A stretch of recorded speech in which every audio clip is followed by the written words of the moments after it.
Good morning, students. I am Karima. Today, I will start a new chapter in civics, chapter number 5, the markets around us. Before watching this video, you can open your SST book and try to understand the topics. So, let me start. Markets around us meaning क्या होता है इसका? हमारे आसपास के बाज़ार किस तरह के होते हैं, तो इसके बारे में आज हम डिस्कस करेंगे. What we are going to study in this chapter. इस चैप्टर में हम क्या क्या पढ़ेंगे? फर्स्ट ऑफ ऑल मार्केट क्या होती है, introduction, regulated market, weekly market, shopping complex and malls, wholesale market, medium of transaction in the market. तो इन सारे टॉपिक्स पर आज हम क्या करेंगे? डिस्कस करेंगे. ओके, तो let be start. First of all markets होती क्या हैं? तो a market is one of many varieties of systems, institution, producers, social relation and infrastructures whereby parties engage in exchange. Means क्या होता है कि आप ज़्यादातर सभी ने बाज़ार की विज़िट तो की ही होगी, ये सभी जानते हैं आप. तो जो हमारे डेली नीड्स की प्रोडक्ट हैं और आपकी बुक्स वगैरह, हम बाज़ार से बाज़ार में क्या बुक्स वगैरह और डेली नीड्स की चीज़ें हैं वो काम कहाँ से लेते हैं? मार्केट से ही लेते हैं. नहीं लेते हैं हम. तो ये चीज़ें हमें कहाँ से ले जानी पड़ती हैं? मार्केट में जाएंगे तभी हमको ये चीज़ अवेलेबल हो पाएंगी. हम जो बाज़ार में जाते हैं हम बहुत सारी चीज़ें परचेज़ करते हैं. Example vegetable, shop, sweets, toys, clothes, books, footwears, utensils, food etcetera. हम जो चीज़ें परचेज़ करते हैं यदि हम उनकी लिस्ट बनाएं तो वह काफ़ी लंबी होगी. मार्केट डिफरेंट टाइप के होते हैं जहां हम डेली नीड्स के प्रोडक्ट को परचेज़ कर सकते हैं. To understand the concept of bazaar और ए मार्केट. ठीक है ना. तो अब हम किस कॉन्सेप्ट के बारे में जानेंगे कि बाज़ार और मार्केट किस तरह की होती हैं, उनमें क्या क्या चीज़ें मिलती हैं. ओके, तो जैसे आप देखते हैं कि हम बाज़ार में जाते हैं, एक हम कॉन्सेप्ट अगर देखें इन लोकल वेजिटेबल मार्केट में जाएं तो वहाँ पर क्या होते हैं? सेलर्स आवाज़ लगाते हैं. जो वेजिटेबल सेलर होते, वेजिटेबल मार्केट में जाएं तो वहाँ क्या होगा? वेजिटेबल बिकेगा, वहाँ पर सेल होगा. तो वो ज़ोर ज़ोर से आवाज़ लगाते हैं. एग्जांपल, प्याज 10 रुपये किलो, आलू 3 रुपये किलो. तो you can also see many buyers like you and your parents. आप क्या करते हैं? एक बायर्स देखते हैं, बहुत सारे बायर्स भी होते हैं उसमें. आप भी देखते हैं, आपके पेरेंट्स भी देखते हैं. From this you can drive a simple definition of market. फिर इससे एक डेफिनेशन निकल के आती है मार्केट की कि it is a place where seller sell their product and buyer buy their product. इससे क्या डेफिनेशन निकल के आती है कि वो प्लेस जहाँ पर सेलर जो है वो अपनी जो प्रोडक्ट है वो सेल कर रहा है और बायर जो कस्टमर है उस प्रोडक्ट को खरीद रहा है. तो मार्केट का यही मतलब होता है मेनली. ठीक है ना. आप देख सकते हैं मार्केट्स है, हर टाइप की मार्केट्स होती है. वेजिटेबल मार्केट्स होती है, फ्रूट्स मार्केट होती है. तो डिफरेंट टाइप की मार्केट्स अवेलेबल होती है जहाँ पे हम क्या करते हैं? सामान को खरीदते हैं. ठीक है. There are many way by which the farmer sell their surplus produced. बहुत सारे तरीके होते हैं. सबसे पहले हम फार्मर के बारे में बात कर रहे हैं यहाँ पर कि फार्मर जो होता है वो कैसे बेचारा इतना मजबूर होता है अपनी जो प्रोडक्ट जो प्रोड्यूस हो, जो उसका उत्पादन होता है उसको बेचने के लिए. कि जो मनी लैंडर कम ट्रेडर्स होते हैं, जो पैसे देने वाले लोग या साहूकार लोग होते हैं, वो उनको कहीं भी सही दाम से चीज़ों को, उनके जो क्रॉप होती है उसको ढंग से बेचने नहीं देते हैं. पहली बात तो वो नहीं बेच सकते. सेकंड जो है वो क्या है कि वो सेकंड मेथड अडॉप्ट करने की कोशिश करते हैं. अपनी जो प्रोड्यूस है, जो फार्मर की प्रोड्यूस है, जो उत्पादन है उसको निपटाने के लिए वो क्या करते हैं? वीकली मार्केट में जाते हैं. वीकली मार्केट में जाते हैं जिसे आप कहते हैं हर्ट्स. हर्ट्स होते हैं प्राचीन काल में वह बाज़ार जो कुछ नियत या विशिष्ट स्थानों पर या विशिष्ट अवसरों पर या विशिष्ट दिनों में लगता है, स्पेशल डे में लगता है. हर्ट्स उनको बोलते हैं. तो हर्ट्स पर जाते हैं. जैसे आप ट्रेड फेयर देख लीजिए, साल में, ईयर में केवल एक बार लगता है. वहाँ पे डिफरेंट टाइप की चीज़ें होती हैं, कोई ख़रीदना चाहे तो ख़रीद सकता है. इसी तरीके से फार्मर्स के लिए भी हर्ट्स का यूज़ होता था पहले. ठीक है ना. तो विलेज में लगता था जिससे उसमें क्या क्या चीज़ें, ज़रूरी नहीं है कि वो अपने प्रोड्यूस जो उत्पादन करते हैं उसी को वो सेल करें. वो क्या करते थे? पशुओं को भी सेल करते थे. जो उनके एनिमल्स होते थे उनको भी सेल कर दिया करते थे उसमें. ठीक है ना. तो ये होता है वीकली मार्केट जिनको वो अच्छे से यूज़ कर पाते थे. ठीक है. जिसे रिटेलर मार्केट या फुटकर मार्केट भी बोलते हैं। ठीक है। Under retail market the goods are sold directly to the consumer. जो रिटेल मार्केट होती है, जो फुटकर विक्रेता होते हैं, वो मार्केट जो होती है उसमें क्या होता है, जो गुड्स होता है वो डायरेक्टली सोल्ड हो जाता है कंज्यूमर के पास। Under this there are no intermediate, जो मिडलर होते हैं वो नहीं होते हैं वहाँ पर, डायरेक्ट कंज्यूमर और सेलर का ही उसमें काम होता है। So the farmers can earn maximum profit. इससे क्या होता है, फार्मर्स को क्या होता है, मैक्सिमम प्रॉफिट मिल जाता है। But most of the farmer can not use this method. लेकिन ज़्यादातर जो फार्मर हैं वो इसको यूज़ नहीं कर पाते हैं। क्यों नहीं कर पाते हैं? क्योंकि वो ऑलरेडी जो है मनी लैंडर से काफ़ी सारा एडवांस ले चुके होते हैं और वो उनके डेप्ट ट्रैप में फंस जाते हैं, यानी कर्ज के जाल में फंसे रहते हैं, तो वो इस सेकेंड मेथड को भी यूज़ नहीं कर पाते हैं। थर्ड मेथड क्या होता है? थर्ड मेथड जो होता है वो होता है मंडीज़, जो कि स्मॉल टाउन्स या लार्ज टाउन में लगती है। ठीक है। द मंडी में be located at the distance of several miles. Mandi जो है वो आसपास के या थोड़ी दूर भी हो सकती है, जो टाउन्स होते हैं आसपास भी हो सकती है, थोड़ी दूर भी हो सकती है। फार्मर जो हैं स्पेशल एफर्ट जो होता है उनका यही होता है कि वो जो अपनी प्रोड्यूस है, जो उनका उत्पादन है, वो मंडी में सेल कर सकें। बट मंडी में क्या होते हैं, ब्रोकर्स या दलाल लोग होते हैं। ठीक है। तो वो हेल्प करते हैं उस जो उनका डिस्पोज होता है, जो निपटारा करने का जो तरीका होता है वो क्या होता है कि जो उनका प्रोड्यूस जो उत्पादन होता है वो होल सेलर को बेच सकें। अब होल सेलर कौन होते हैं?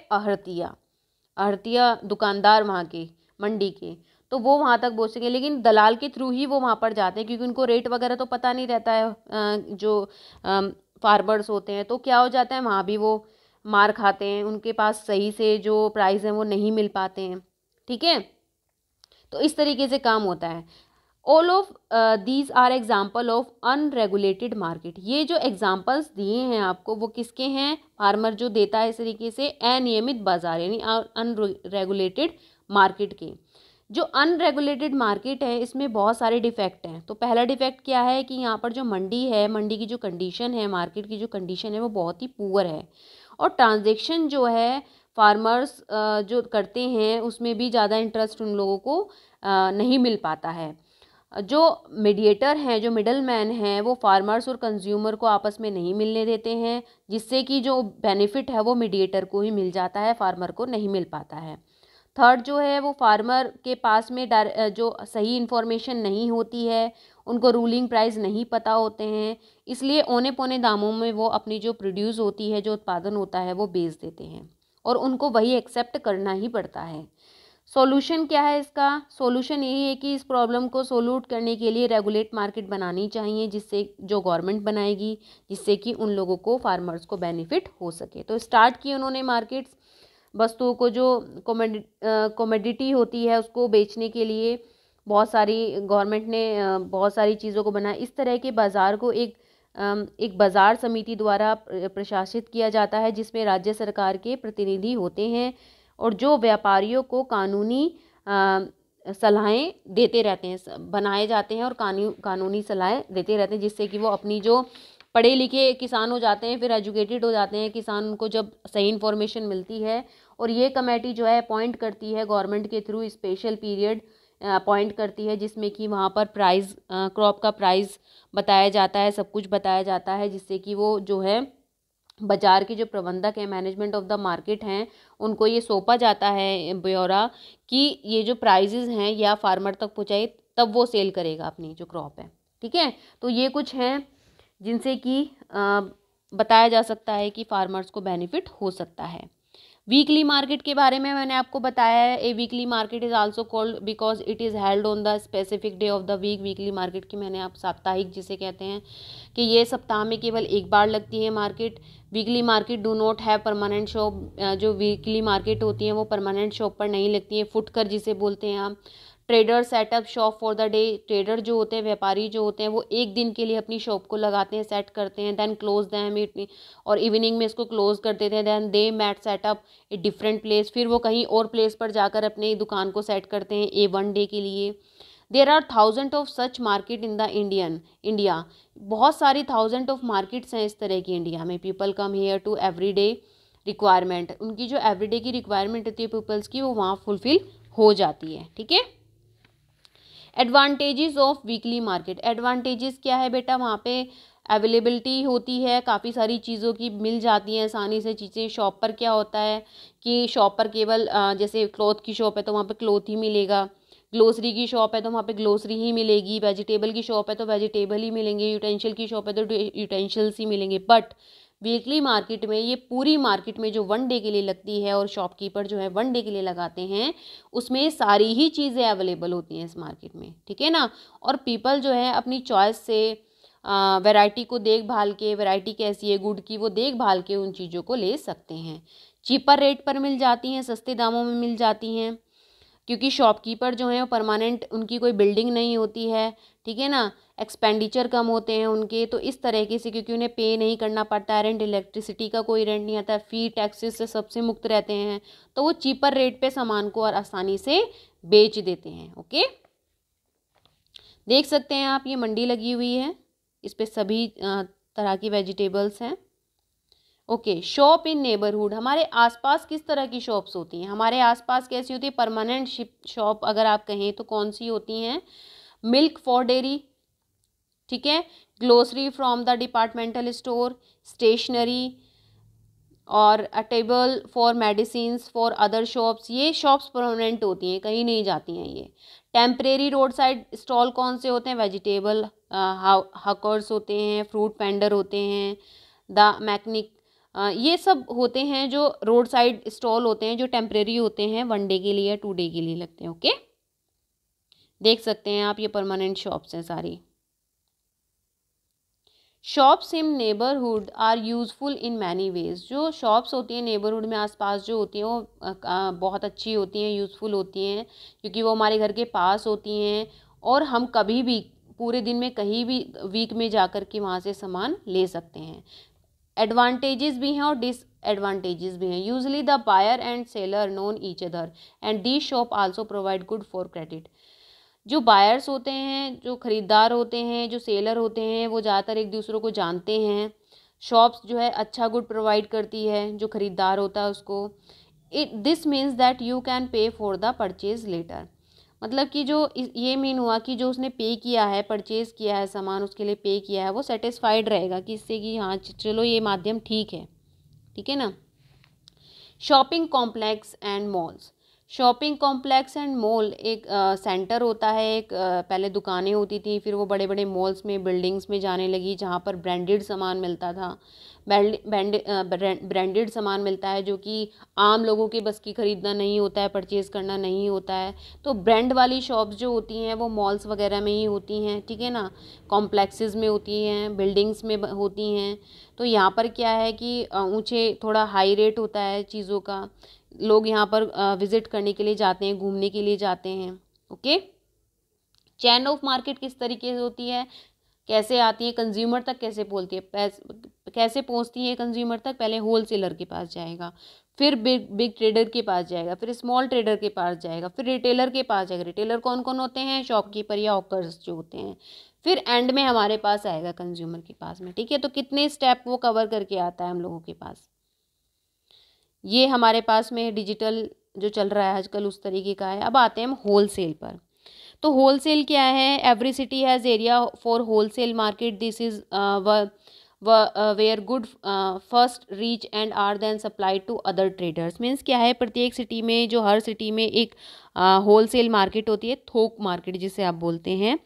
ये जो जगह है वो सप्लाई, यहाँ पर क्या होते हैं, सप्लायर होते हैं जिनके थ्रू ट्रेडर्स को माल पहले पहुँच जाता है, माल सप्लाई किया जाता है। जो सड़क के किनारे पर जो रोड होकर्स होते हैं ना, दुकान लगाते हैं, दुकान लगाने वाले जो होते हैं उनको बोलते हैं रोड होकर्स। तो लगाते रहते हैं छोटे दुकानदार या रिटेलर से, ये सभी होलसेल मार्केट से गुड्स खरीदते हैं। ओके, अब आते हैं अपने नेक्स्ट पॉइंट पर। नेक्स्ट पॉइंट है हमारा medium of transaction in the market, बाजार में लेन देन का माध्यम किस तरीके से होता है। इंडिया के अंदर जो इंडियन मार्केट के अंदर ज़्यादातर लेन देन कैश के माध्यम से किए जाते हैं, बट नगद लेन देन के नुकसान के ध्यान में रखते हुए जो इंडियन गवर्नमेंट है कैशलेस लेन देन को बढ़ावा दे रही है। भारत में 5% से भी कम लोग इलेक्ट्रॉनिकली पेमेंट करते हैं, ज़्यादातर लोग कैश पर का ही यूज़ करते हैं, ये हम सभी जानते हैं। कैशलेस इंडिया नकदी पर भारतीय इकोनॉमिक अर्थव्यवस्था जो है कि निर्भरता को कम करने के लिए गवर्नमेंट द्वारा शुरू किया गया एक ग्रेट मिशन है। ये कैशलेस इकोनॉमी को नोटों से भरे वॉलेट से हेल्प करती है, जो कि असामाजिक तत्वों से भरे, जो हमारे असामाजिक तत्व कौन से होते हैं, हमारे एंटी सोशल तत्वों से भरे वर्ल्ड में सेफ नहीं है। इसके अलावा हम सभी प्रकार के लेन देन जैसे बिल पेमेंट हो गया, फीस पेमेंट हो गया, फंड ट्रांसफ़र हो गया, रिचार्ज एक्सेट्रा आदि के लिए हम डिजिटल इकोनॉमी का यूज़ कर सकते हैं। इससे हमारा देश ब्लैक मनी से फ्री होगा। इससे समांतर अर्थव्यवस्था है जो हमारी पैरेलल इकोनॉमी है हो जाएगी। जो लोग टैक्स से बचने के लिए बैंक में पैसा जमा नहीं करते, उन्हें पैसा जमा करना ही पड़ेगा हर सूरत, ठीक है ना, ज़रूरी जमा करना पड़ेगा उनको। कैशलेस इकोनॉमी वह है जिसमें डिजिटल माध्यम और कार्ड का यूज़ करके सभी लेन देन किए जाते हैं। डिजिटल जो भौतिक करेंसी है को लेन देन में न्यूनतम रखेगा। डिजिटल प्रोग्राम भारत सरकार के मेन प्रोग्राम ग्रेट प्रोग्राम है, जो कि इंडिया को डिजिटल रूप से सशक्त और ज्ञान अर्थव्यवस्था यानी इकोनॉमी में बदलने की दृष्टि से है। फेसलेस, पेपरलेस, कैशलेस ये इंडिया का एक इम्पोर्टेंट रोल है। Okay, thank you so much. I hope you will understand all the topics. Stay safe, stay home.